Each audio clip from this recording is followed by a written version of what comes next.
Bleak House by Charles Dickens. Chapter 54. Springing a Mine. Refreshed by sleep, Mr. Bucket rises betimes in the morning and prepares for a field day. Smartened up by the aid of a clean shirt and a wet hairbrush, with which instrument, on occasions of ceremony, he lubricates such thin locks as remain to him after his life of severe study, Mr. Bucket lays in a breakfast of 2 mutton chops as a foundation to work upon, together with tea, eggs, toast, and marmalade on a corresponding scale. Having much enjoyed these strengthening matters, and having held subtle conference with his familiar demon, he confidently instructs Mercury, "just to mention quietly to Sir Leicester Dedlock, Baronet, that whenever he's ready for me, I'm ready for him." A gracious message being returned that Sir Leicester will expedite his dressing and join Mr. Bucket in the library within 10 minutes. Mr. Bucket repairs to that apartment and stands before the fire with his finger on his chin, looking at the blazing coals. Thoughtful Mr. Bucket is, as a man may be with weighty work to do, but composed, sure, confident.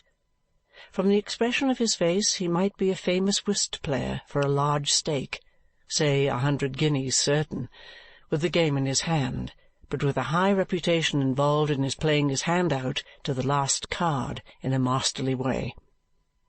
Not in the least anxious or disturbed is Mr. Bucket when Sir Leicester appears, but he eyes the baronet aside as he comes slowly to his easy chair with that observant gravity of yesterday, in which there might have been yesterday, but for the audacity of the idea, a touch of compassion. "I am sorry to have kept you waiting, officer, but I am rather later than my usual hour this morning. I am not well. The agitation and the indignation from which I have recently suffered have been too much for me. I am subject to gout." Sir Leicester was going to say indisposition, and would have said it to anybody else, but Mr. Bucket palpably knows all about it. "And recent circumstances have brought it on." As he takes his seat with some difficulty, and with an air of pain, Mr. Bucket draws a little nearer, standing with one of his large hands on the library table. "I am not aware, officer," Sir Leicester observes, raising his eyes to his face, "whether you wish us to be alone, but that is entirely as you please. If you do, well and good. If not, Miss Dedlock would be interested."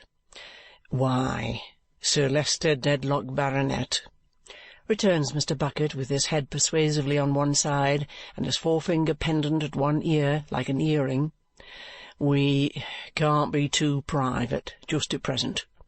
You will presently see that we can't be too private.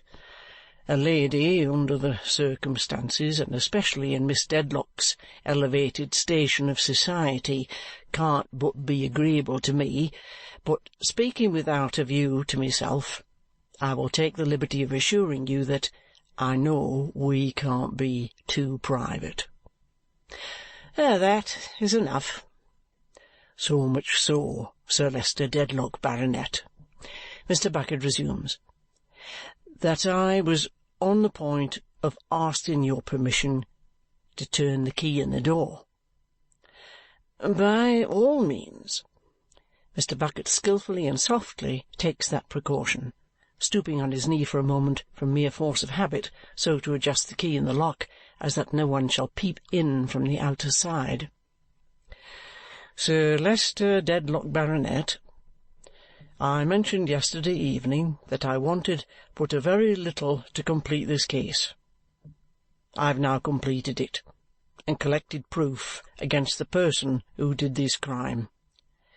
"Against the soldier?" "No, Sir Leicester Dedlock, not the soldier." Sir Leicester looks astounded and inquires, "Is the man in custody?" Mr. Bucket tells him after a pause, "It was a woman." Sir Leicester leans back in his chair and breathlessly ejaculates, "Good heaven!" "Now, Sir Leicester Dedlock, Baronet," Mr. Bucket begins, standing over him with one hand spread out on the library table and the forefinger of the other in impressive use, "it's my duty to prepare you for a train of circumstances that may, and I go so far as to say that will, give you a shock. But, Sir Leicester Dedlock, Baronet, you are a gentleman, and I know what a gentleman is and what a gentleman is capable of. A gentleman can bear a shock when it must come, boldly and steadily. A gentleman can make up his mind to stand up against almost any blow. Why, take yourself, Sir Leicester Dedlock, Baronet. If there's a blow to be inflicted on you, you naturally think of your family. You ask yourself, how would all them ancestors of yours, away to Julius Caesar, not to go beyond him at present, have borne that blow? You remember scores of them that would have borne it well, and you bear it well on their accounts, and to maintain the family credit. That's the way you argue, and that's the way you act, Sir Leicester Dedlock, Baronet." Sir Leicester, leaning back in his chair and grasping the elbows, sits looking at him with a stony face. "Now, Sir Leicester Dedlock," proceeds Mr. Bucket, "thus preparing you, let me beg of you not to trouble your mind for a moment as to anything having come to my knowledge. I know so much about so many characters, high and low, that a piece of information more or less don't signify a straw. I don't suppose there's a move on the board that would surprise me, and as to this or that move having taken place, why, my knowing it is no odds at all. Any possible move whatever, provided it's in a wrong direction, being a probable move according to my experience. Therefore, what I say to you, Sir Leicester Dedlock, Baronet, is, don't you go and let yourself be put out of the way because of my knowing anything of your family affairs." "I thank you for your preparation," returned Sir Leicester after a silence, without moving hand, foot, or feature, "which I hope is not necessary, though I give it credit for being well intended.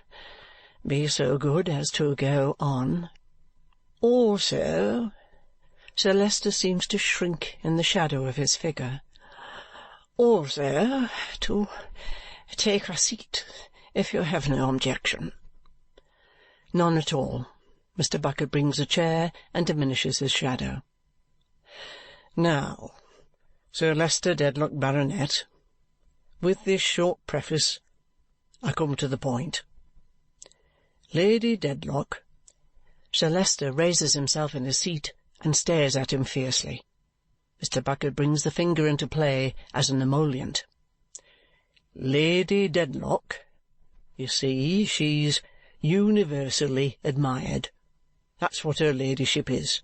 She's universally admired," says Mr. Bucket. "I would greatly prefer, officer," Sir Leicester returned stiffly, "my lady's name being entirely omitted from this discussion." "So would I, Sir Leicester Dedlock, Baronet, but it's impossible." "Impossible?" Mr. Bucket shakes his relentless head. "Sir Leicester Dedlock, Baronet, it's altogether impossible. What I have got to say is about her ladyship. She is the pivot it all turns on." "Officer," retorts Sir Leicester with a fiery eye and a quivering lip, "you know your duty. Do your duty, but be careful not to overstep it. I would not suffer it. I would not endure it. You bring my lady's name into this communication upon your responsibility. Upon your responsibility. My lady's name is not a name for common persons to trifle with." "Sir Leicester Dedlock, Baronet, I say what I must say, and no more," I hope it may prove so. Very well. Go on, sir.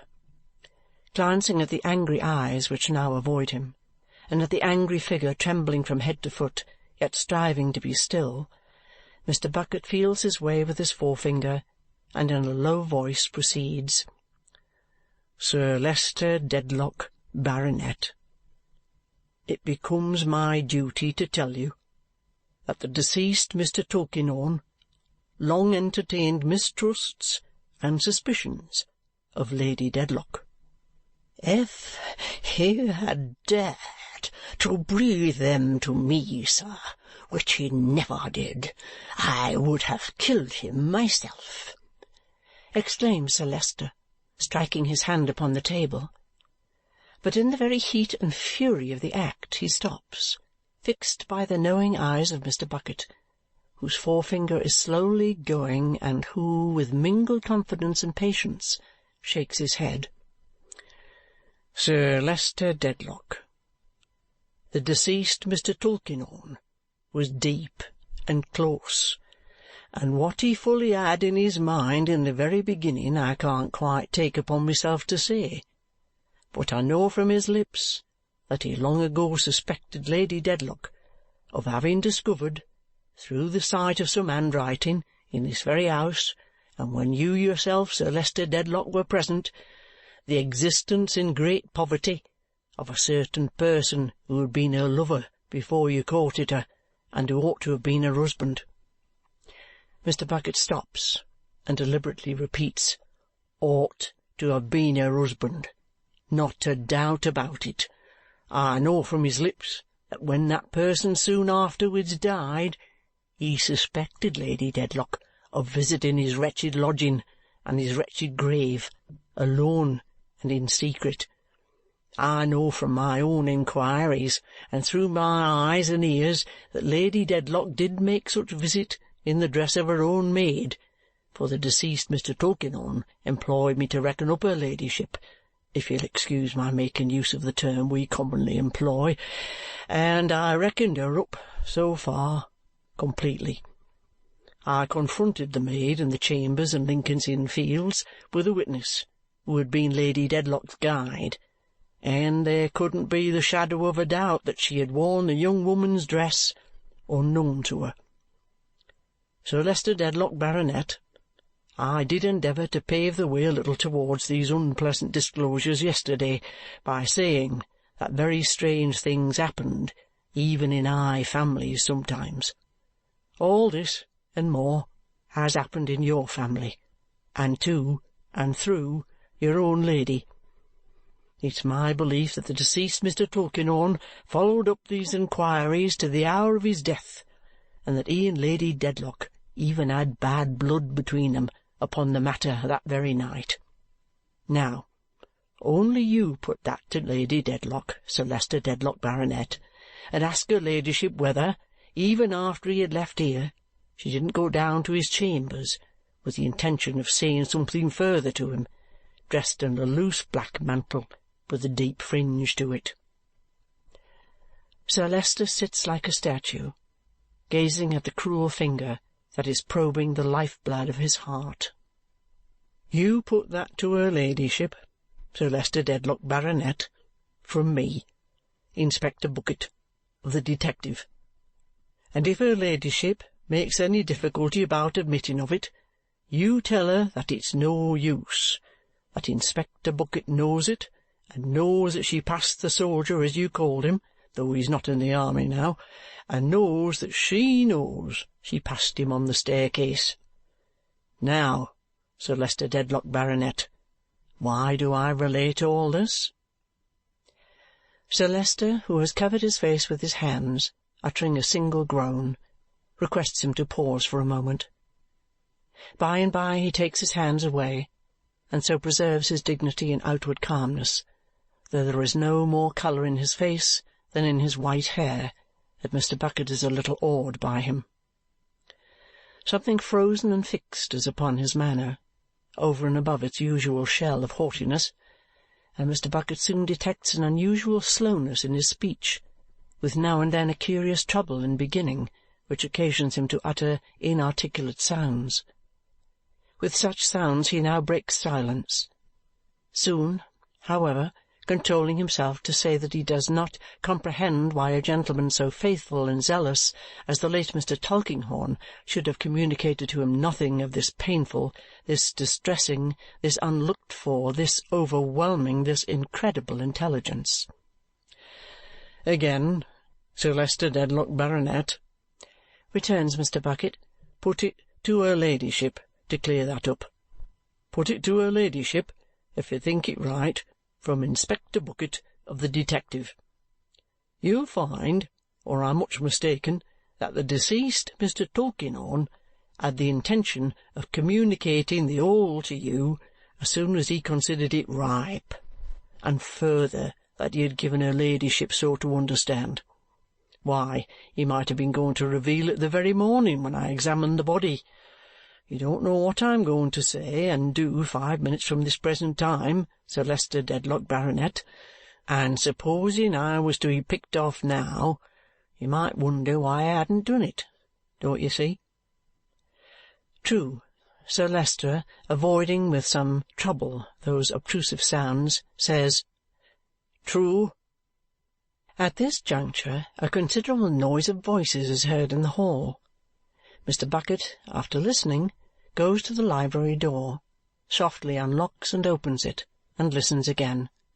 Then he draws in his head and whispers hurriedly but composedly, "Sir Leicester Dedlock, Baronet, this unfortunate family affair has taken air, as I expected it might, the deceased Mr. Tulkinghorn being cut down so sudden.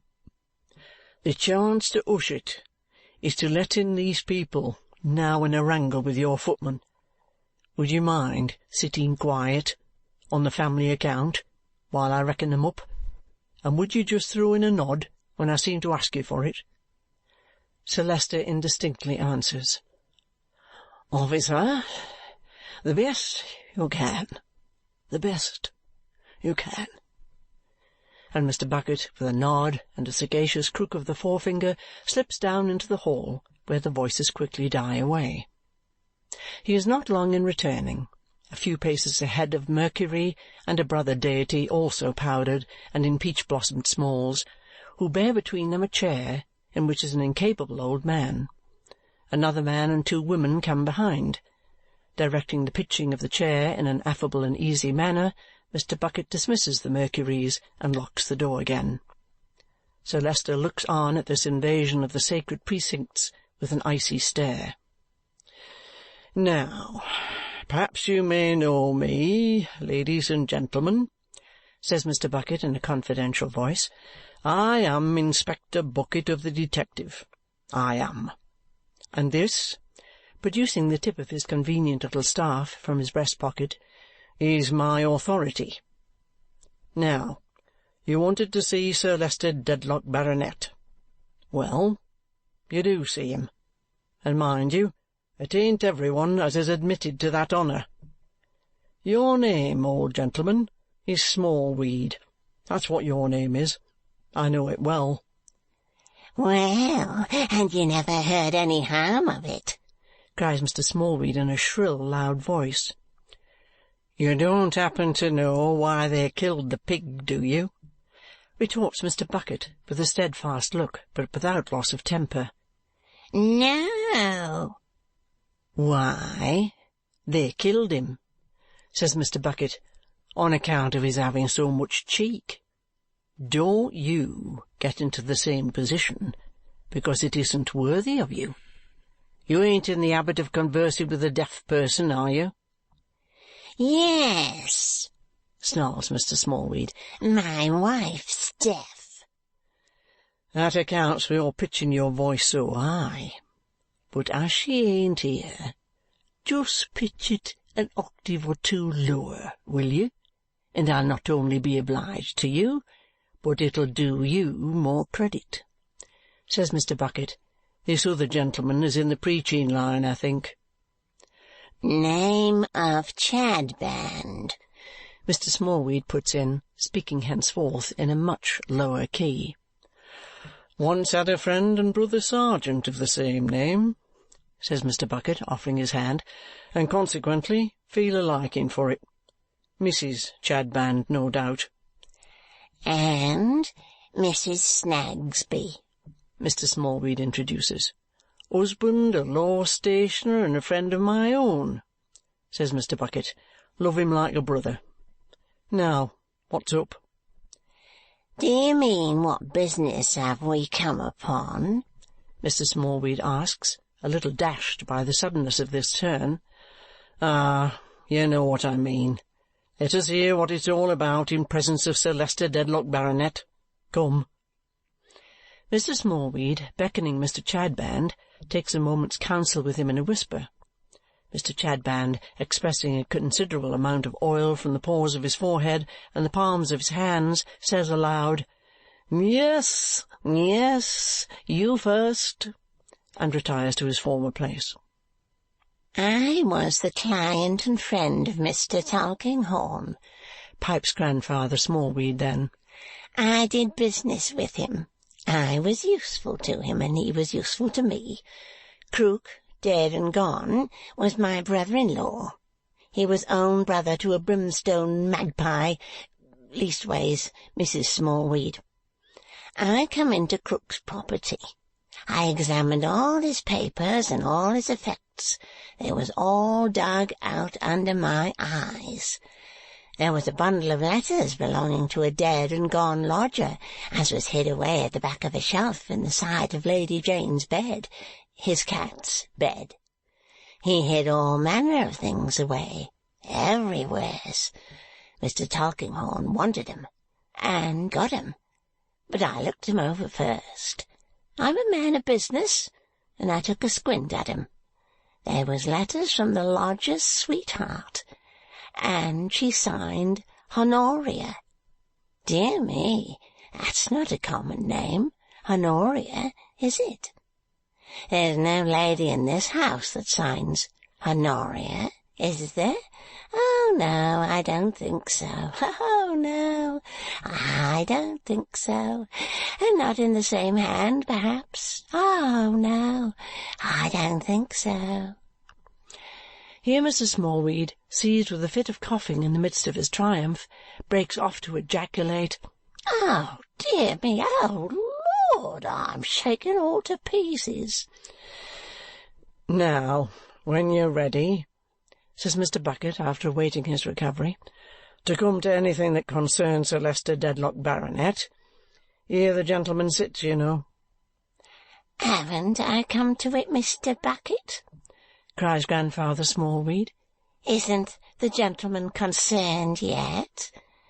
Not with Captain Hawdon and his ever-affectionate Honoria and their child into the bargain?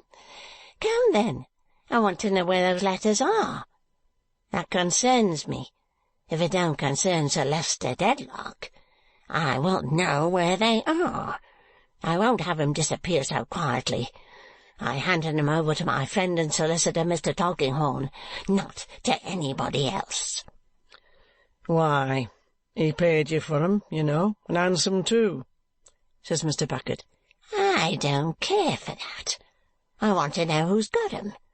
And I'll tell you what we want, what we all here want, Mr. Bucket.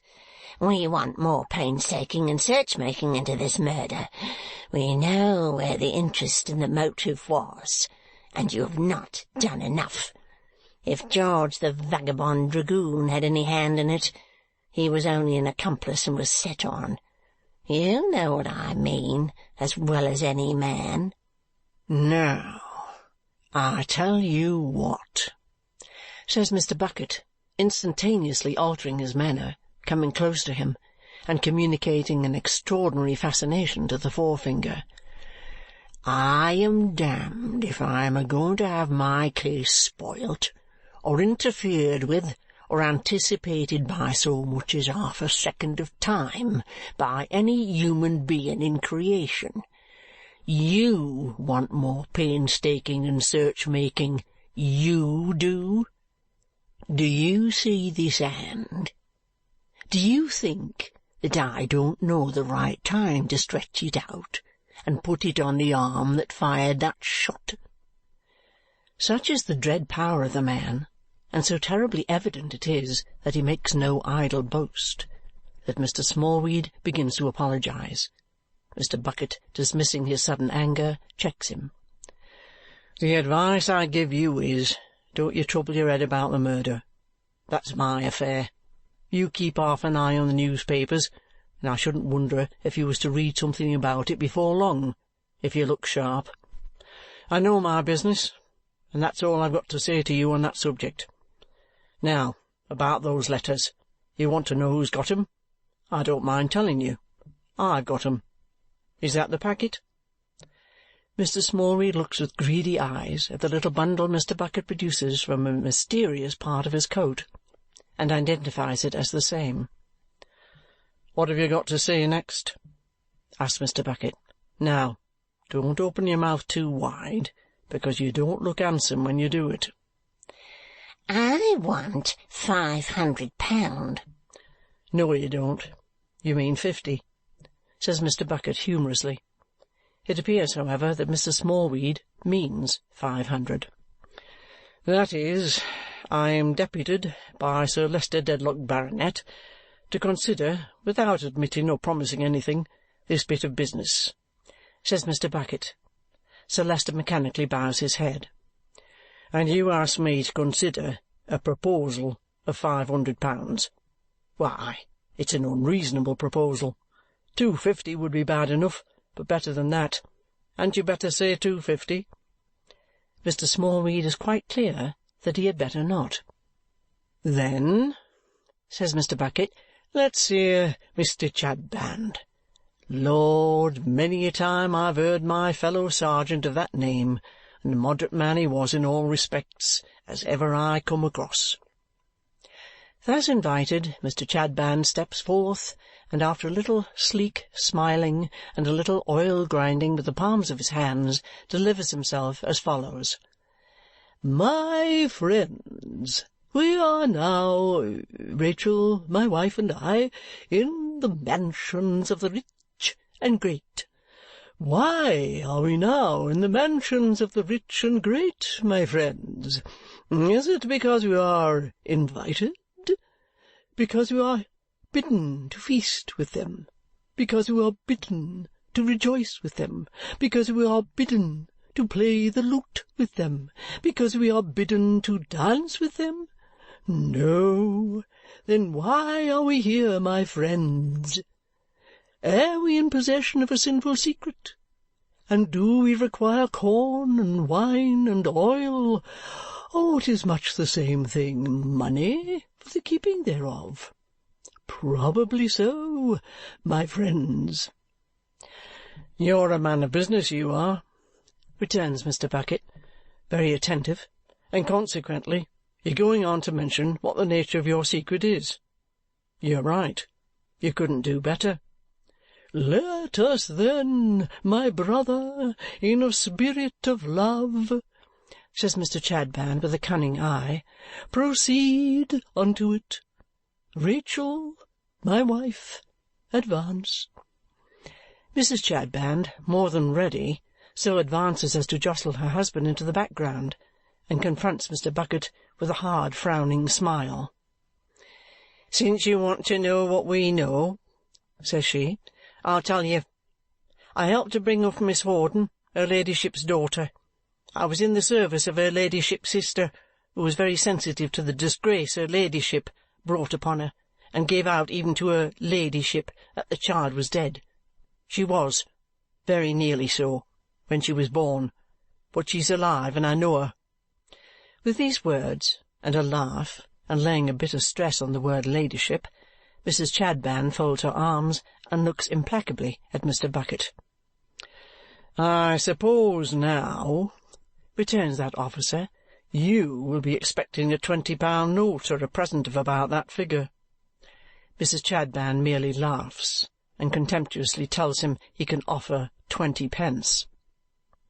"My friend, the law stationer's good lady over there," says Mr. Bucket, luring Mrs. Snagsby forward with the finger, What may your game be, ma'am?" Mrs. Snagsby is at first prevented, by tears and lamentations, from stating the nature of her game, but by degrees it confusedly comes to light that she is a woman overwhelmed with injuries and wrongs, whom Mr. Snagsby has habitually deceived, abandoned, and sought to keep in darkness, and whose chief comfort, under her afflictions, has been the sympathy of the late Mr. Tulkinghorn, who showed so much commiseration for her on one occasion of his calling in Cook's Court in the absence of her perjured husband, that she has of late habitually carried to him all her woes. Everybody, it appears, the present company excepted, has plotted against Mrs. Snagsby's peace. There is Mr. Guppy, clerk to Kenge and Carboy, who was at first as open as the sun at noon, but who suddenly shut up as close as midnight, under the influence, no doubt, of Mr. Snagsby's suborning and tampering. There is Mr. Weevle, friend of Mr. Guppy, who lived mysteriously up a court, owing to the like coherent causes. There was Krook, deceased. There was Nimrod, deceased. And there was Joe, deceased. And they were all in it. In what, Mrs. Snagsby does not with particularity express, but she knows that Joe was Mr. Snagsby's son, as well as if a trumpet had spoken it. And she followed Mr. Snagsby when he went on his last visit to the boy, and if he was not his son, why did he go? The one occupation of her life has been, for some time back, to follow Mr. Snagsby to and fro, and up and down, and to piece suspicious circumstances together. And every circumstance that has happened has been most suspicious, and in this way she has pursued her object of detecting and confounding her false husband night and day. Thus did it come to pass that she brought the Chadbands and Mr. Tulkinghorn together, and conferred with Mr. Tulkinghorn on the change in Mr. Guppy, and helped to turn up the circumstances in which the present company are interested, casually by the wayside, being still and ever on the great high road that is to terminate in Mr. Snagsby's full exposure and a matrimonial separation. All this, Mrs. Snagsby, as an injured woman, and the friend of Mrs. Chadband, and the follower of Mr. Chadband, and the mourner of the late Mr. Tulkinghorn, is here to certify under the seal of confidence, with every possible confusion and involvement possible and impossible, having no pecuniary motive whatever, no scheme or project but the one mentioned, and bringing here, and taking everywhere, her own dense atmosphere of dust, arising from the ceaseless work of her mill of jealousy. While this exordium is in hand, and it takes some time, Mr. Bucket, who has seen through the transparency of Mrs. Snagsby's vinegar at a glance, confers with his familiar demon and bestows his shrewd attention on the Chadbands and Mr. Smallweed. Sir Leicester Dedlock remains immovable, with the same icy surface upon him, except that he once or twice looks towards Mr. Bucket, as relying on that officer alone of all mankind. "Very good," says Mr. Bucket. "Now, I understand you, you know, and being deputed by Sir Leicester Dedlock, Baronet, to look into this little matter," again Sir Leicester mechanically bows in confirmation of the statement, "can give it my fair and full attention. Now, I won't allude to conspiring to extort money, or anything of that sort, because we are men and women of the world here, and our object is to make things pleasant. But I tell you what I do wonder at. I'm surprised that you should think of making a noise below in the hall. It was so opposed to your interests. That's what I look at." "We wanted to get in," pleads Mr. Smallweed. "Why, of course you wanted to get in," Mr. Bucket asserts with cheerfulness, "but for an old gentleman at your time of life, what I call truly venerable, mind you, with his wits sharpened, as I have no doubt they are, by the loss of the use of his limbs, which occasions all his animation to mount up into his head, not to consider that if he don't keep such a business as the present as close as possible, it can't be worth a mag to him, is so curious. You see, your temper got the better of you. That's where you lost ground. says Mr. Bucket in an argumentative and friendly way. I only said I wouldn't go without one of the servants came up to Sir Leicester Dedlock, returns Mr. Smallweed. That's it. That's where your temper got the better of you. Now, you keep it under another time, and you'll make money by it. Shall I ring for them to carry you down? When are we to hear more of this? Mrs. Chadband sternly demands. Bless your heart, for a true woman. Always curious, your delightful sex is, replies Mr. Bucket with gallantry. I shall have the pleasure of giving you a call to-morrow, or next day, not forgetting Mr. Smallweed and his proposal of £250. 500, exclaims Mr. Smallweed. All right, nominally 500. Mr. Bucket has his hand on the bell-rope. Shall I wish you good day for the present on the part of myself and the gentleman of the house? He asks in an insinuating tone. Nobody having the hardihood to object to his doing so, he does it, and the party retire as they came up. Mr. Bucket follows them to the door, and returning, says with an air of serious business, Sir Leicester Dedlock, Baronet, it's for you to consider whether or not to buy this up. I should recommend, on the whole, its being bought up myself, and I think it may be bought pretty cheap. You see, that little pickled cowcumber of Mrs. Snagsby has been used by all sides of the speculation and has done a deal more harm in bringing odds and ends together than if she had meant it. Mr. Tulkinghorn, deceased, he held all these horses in his hand and could have drove 'em his own way, I haven't a doubt, but he was fetched off the box head foremost, and now they have got their legs over the traces and are all dragging and pulling their own ways. So it is, and such is life. The cat's away, and the mice they play. The frost breaks up, and the water runs. Now, with regard to the party to be apprehended. Sir Leicester seems to wake, though his eyes have been wide open, and he looks intently at Mr. Bucket, as Mr. Bucket refers to his watch. The party to be apprehended is now in this house, proceeds Mr. Bucket, putting up his watch with a steady hand and with rising spirits, and I'm about to take her into custody in your presence. Sir Leicester Dedlock, Baronet, don't you say a word, nor yet stir. There'll be no noise and no disturbance at all. I'll come back in the course of the evening, if agreeable to you, and endeavour to meet your wishes respecting this unfortunate family matter and the nobbiest way of keeping it quiet. Now, Sir Leicester Dedlock, Baronet, don't you be nervous on account of the apprehension at present coming off. You shall see the whole case clear from first to last. Mr. Bucket rings, goes to the door, briefly whispers Mercury, shuts the door, and stands behind it with his arms folded. After a suspense of a minute or two, the door slowly opens, and a Frenchwoman enters, Mademoiselle Hortense. The moment she is in the room, Mr. Bucket claps the door to and puts his back against it. The suddenness of the noise occasions her to turn, and then for the first time she sees Sir Leicester Dedlock in his chair. "I ask your pardon," she mutters hurriedly. "They tell me there was no one here." Her step towards the door brings her front to front with Mr. Bucket. Suddenly a spasm shoots across her face, and she turns deadly pale. "This is my lodger, Sir Leicester Dedlock," says Mr. Bucket, nodding at her. "This foreign young woman has been my lodger for some weeks back." "What do Sir Leicester care for that, you think, my angel?" returns mademoiselle in a jocular strain. "Why, my angel," returns Mr. Bucket, "we shall see."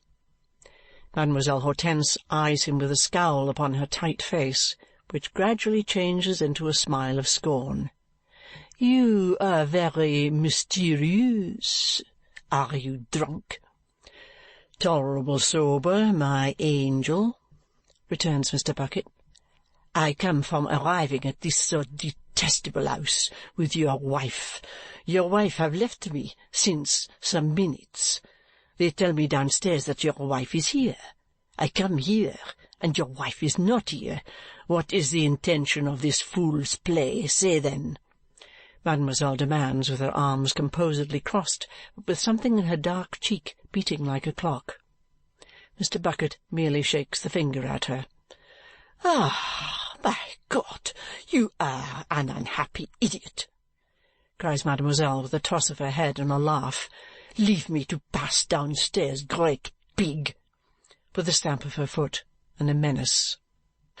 "Now, mademoiselle," says Mr. Bucket in a cool, determined way, "you go and sit down upon that sofy." "I will not sit down upon nothing," she replies with a shower of nods.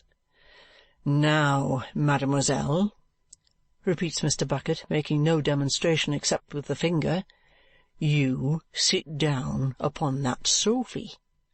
"Why?" "Because I take you into custody on a charge of murder, and you don't need to be told it.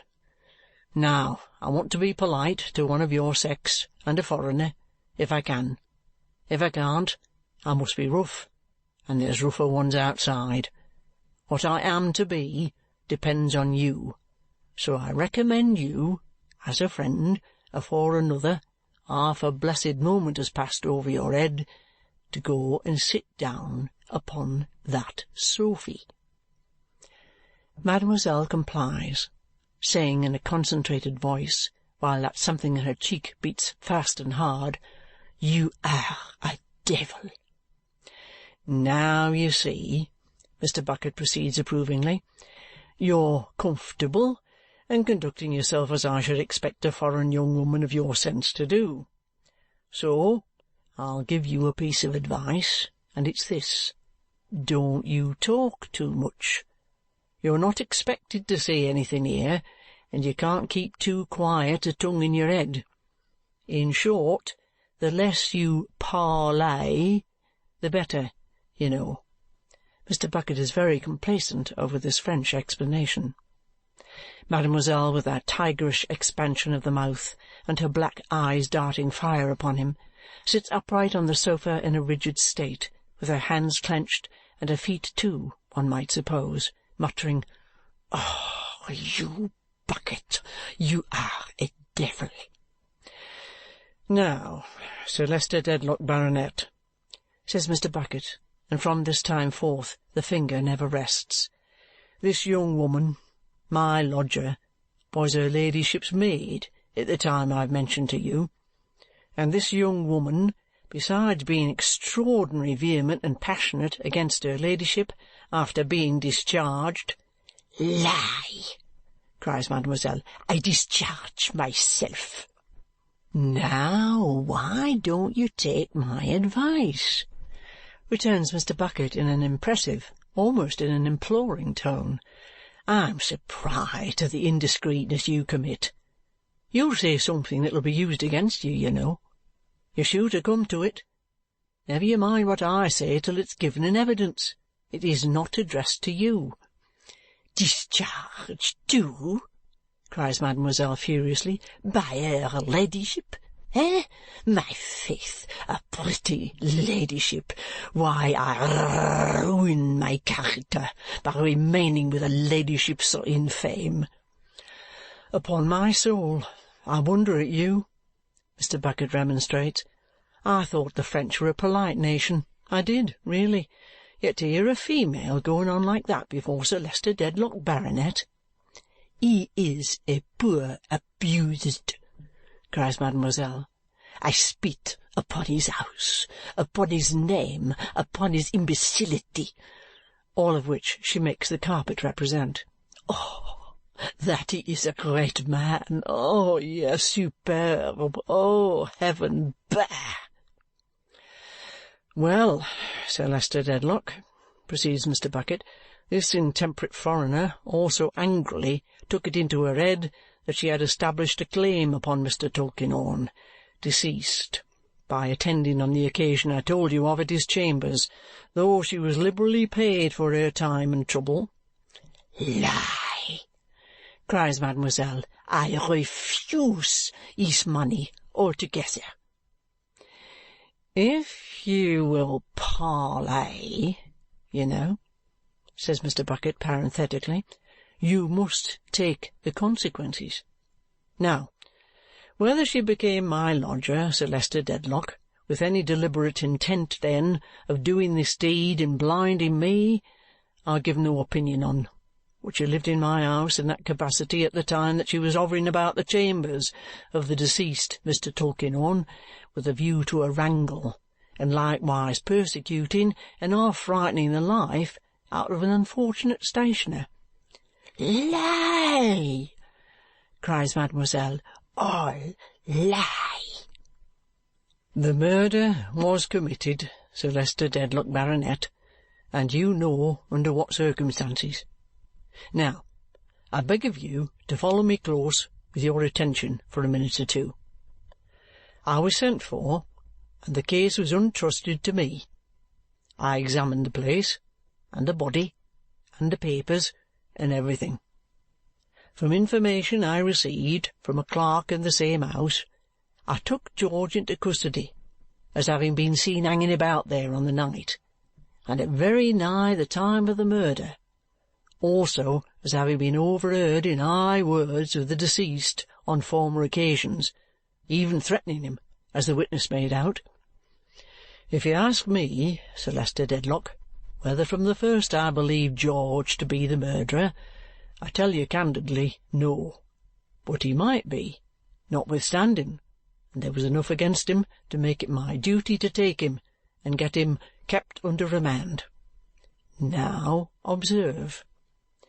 As Mr. Bucket bends forward in some excitement for him and inaugurates what he is going to say with one ghostly beat of his forefinger in the air, Mademoiselle Hortense fixes her black eyes upon him with a dark frown and sets her dry lips closely and firmly together. "I went home, Sir Leicester Dedlock, Baronet, at night and found this young woman having supper with my wife, Mrs. Bucket. She had made a mighty show of being fond of Mrs. Bucket from her first offering herself as our lodger, but that night she made more than ever. In fact, overdid it. Likewise she overdid her respect, and all that, for the lamented memory of the deceased Mr. Tulkinghorn. By the living Lord, it flashed upon me as I sat opposite to her at the table and saw her with a knife in her hand, that she had done it." Mademoiselle is hardly audible in straining through her teeth and lips the words, "You are the devil." "Now where," pursues Mr. Bucket, "had she been on the night of the murder? She had been to the theatre. She really was there, I have since found, both before the deed and after it. I knew I had an artful customer to deal with, and that proof would be very difficult, and I laid a trap for her. Such a trap as I never laid yet, and such a venture as I never made yet. I worked it out in my mind while I was talking to her at supper. When I went upstairs to bed, our house being small and this young woman's ears sharp, I stuffed the sheet into Mrs. Bucket's mouth that she shouldn't say a word of surprise, and told her all about it. My dear, don't you give your mind to that again, or I shall link your feet together at the ankles." Mr. Bucket, breaking off, has made a noiseless descent upon mademoiselle and laid his heavy hand upon her shoulder. "What is the matter with you now?" she asks him. "Don't you think any more," returns Mr. Bucket with an admonitory finger, "of throwing yourself out of window. That's what's the matter with me. Come, just take my arm. You needn't get up. I'll sit down by you. Now, take my arm, will you? I'm a married man, you know. You're acquainted with my wife. Just take my arm." Vainly endeavouring to moisten those dry lips, with a painful sound she struggles with herself and complies. Now, we're all right again. Sir Leicester Dedlock, Baronet, this case could never have been the case it is but for Mrs. Bucket, who is a woman in 50,000, in 150,000. To throw this young woman off her guard, I've never set foot in our house since, though I've communicated with Mrs. Bucket in the baker's loaves and in the milk, as often as required. My whispered words to Mrs. Bucket when she had the sheet in her mouth were, "My dear, can you throw her off continually with natural accounts of my suspicions against George, and this and that and t'other? Can you do without rest, and keep watch upon her night and day? Can you undertake to say she shall do nothing without my knowledge, she shall be my prisoner without suspecting it, she shall no more escape from me than from death, and her life shall be my life, and her soul my soul, till I have got her, if she did this murder?" Mrs. Bucket says to me, as well as she could speak on account of the sheet, "Bucket, I can," and she has acted up to it glorious. "Lies!" Mademoiselle interposes. "All lies, my friend." Sir Leicester Dedlock, Baronet, how did my calculations come out under these circumstances? When I calculated that this impetuous young woman would overdo it in new directions, was I wrong or right? I was right. What does she try to do? Don't let it give you a turn. To throw the murder on her ladyship. Sir Leicester rises from his chair and staggers down again. And she got encouragement in it from hearing that I was always here, which was done a purpose. Now, open that pocket-book of mine, Sir Leicester Dedlock, if I may take the liberty of throwing it towards you, and look at the letters sent to me, each with the 2 words, Lady Dedlock, in it.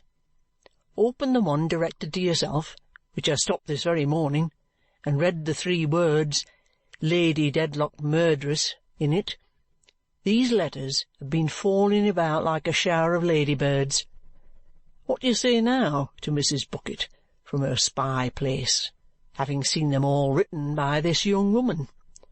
What do you say to Mrs. Bucket having, within this half-hour, secured the corresponding ink and paper, fellow half-sheets, and what not? What do you say to Mrs. Bucket having watched the posting of 'em, every one, by this young woman? Sir Leicester Dedlock, Baronet?" Mr. Bucket asks, triumphant in his admiration of his lady's genius. 2 things are especially observable as Mr. Bucket proceeds to a conclusion. First, that he seems imperceptibly to establish a dreadful right of property in Mademoiselle. Secondly, that the very atmosphere she breathes seems to narrow and contract about her, as if a close net or a pall were being drawn nearer and yet nearer around her breathless figure. "There is no doubt that her ladyship was on the spot at the eventful period," says Mr. Bucket, "and my foreign friend here saw her, I believe, from the upper part of the staircase. Her ladyship and George and my foreign friend were all pretty close on one another's heels, but that don't signify any more, so I'll not go into it. I found the wadding of the pistol with which the deceased Mr. Tulkinghorn was shot. It was a bit of the printed description of your house at Chesney Wold. Not much in that, you'll say, Sir Leicester Dedlock, Baronet. No, but when my foreign friend here is so thoroughly off her guard as to think it a safe time to tear up the rest of that leaf, and when Mrs. Bucket puts the pieces together and finds the wadding wanting, it begins to look like Queer Street." "These are very long lies," Mademoiselle interposes. "You prose great deal. Is it that you have almost finished, or are you speaking always?" "Sir Leicester Dedlock, Baronet," proceeds Mr. Bucket, who delights in a full title and does violence to himself when he dispenses with any fragment of it, "the last point in the case, which I am now going to mention, shows the necessity of patience in our business, and never doing a thing in a hurry.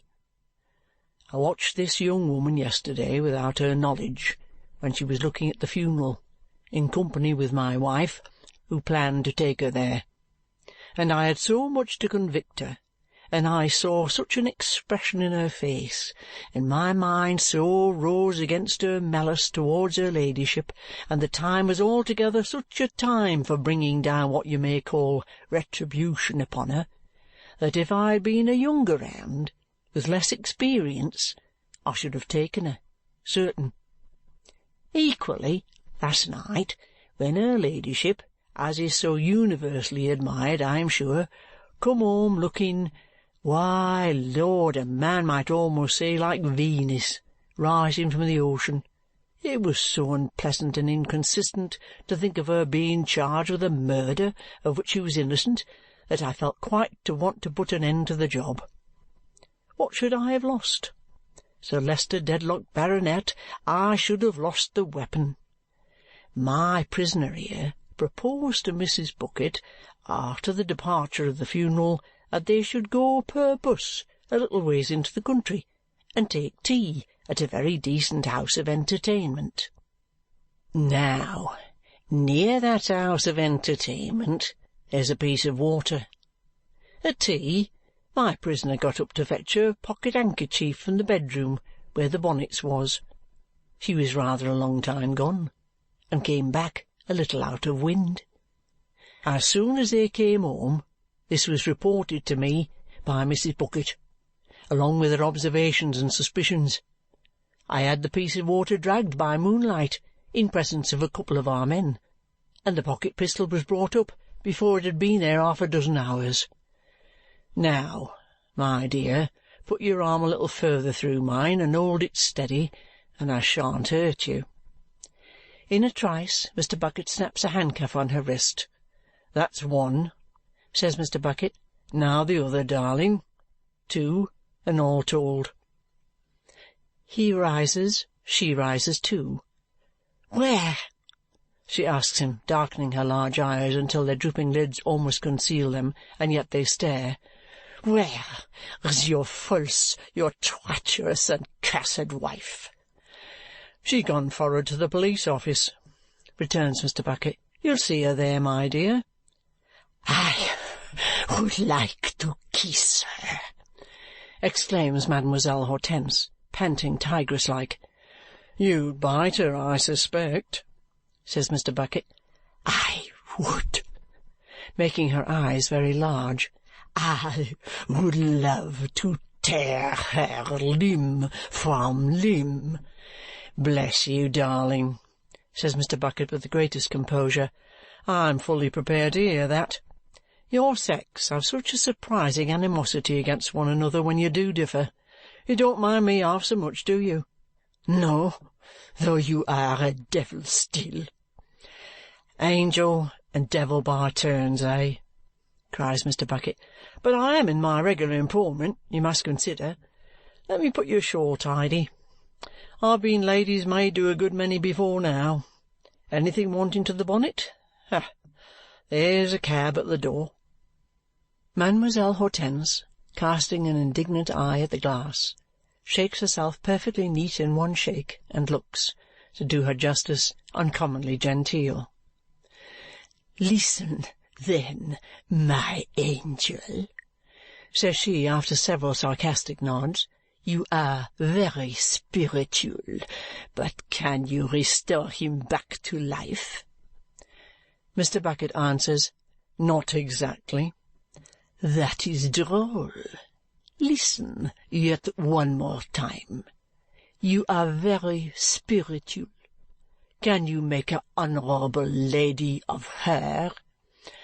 "Don't be so malicious," says Mr. Bucket. "Or a haughty gentleman of him?" cries Mademoiselle, referring to Sir Leicester with ineffable disdain. "Eh? Oh, then regard him, the poor infant."